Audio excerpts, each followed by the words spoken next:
Déu vos guard.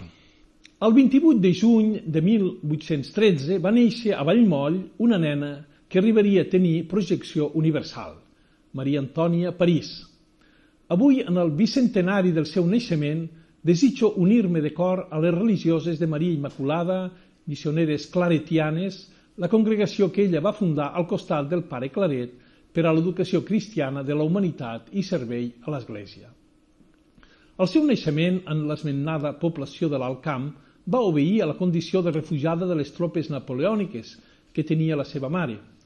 L'endemà de néixer va ser batejada a la parròquia de l'Assumpció. Així com Vallmoll està lligat al seu naixement, Reus ho està a la seva mort, ja que va ser a la capital del Baix Camp on la religiosa va morir el 17 de gener de 1885. Allí està enterrada i la ciutat que honra les seves mortals li va dedicar un carrer. Entre aquestes dues dates, Maria Antònia París va tenir una intensa vida de pregària i d'acció a partir dels 13 o 14 anys, quan, arran d'una missió franciscana a Escornalbou, a la qual va assistir, es va adonar que Déu li demanava un lliurament complet com a religiosa. Sent encara postulant, l'any 1850 veu que la seva vocació és fundar una institució apostòlica als traços de la qual va distingir cada vegada més clars des que els consultà amb el pare Claret en un provincial encontre. El 15 d'agost de 1851, amb un grup d'amigues, acudeix a la catedral de Tarragona i en aquesta festivitat mariana, la devoció a Maria serà un segell de la seva obra, les joves fan vot de no separar-se i de travessar mars si és el que Déu vol. Avui, quan la presència de les missioneres claretianes s'estén per una vintena de països de tot el món, aquell compromís d'amor i aquella disposició a fer missió en terres llunyanyes ens mostra els fruits.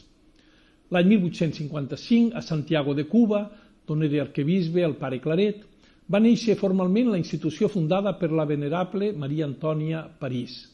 El seu carisma continua sent l'educació, la transmissió de l'Evangeli, la caritat amb els necessitats. En els últims temps he tingut ocasió, per a mi sempre feliç, de trobar-me amb les missioneres claretianes i presidir l'Eucaristia amb motiu del 150 aniversari de la seva fundació i els seus 125 de la mort de la seva fundadora. Els aniversaris per a l'Església no són meres fites temporals, sinó ocasió de donar gràcies a Déu, perquè l'Església és la història de les seves misericòrdies amb els homes. I encara que l'Església és universal, quan celebrem la memòria d'una fundadora tan lligada a la nostra arxidiòcesi, l'alegria és encara més gran. Enhorabona, doncs, a les missioneres claretianes en el bicentenari de la seva fundadora, i que per a tots sigui un exemple de seguiment de la vocació divina al servei de l'Evangeli i de les persones, properes o llunyanes, que trobem en el camí. Adéu-siau.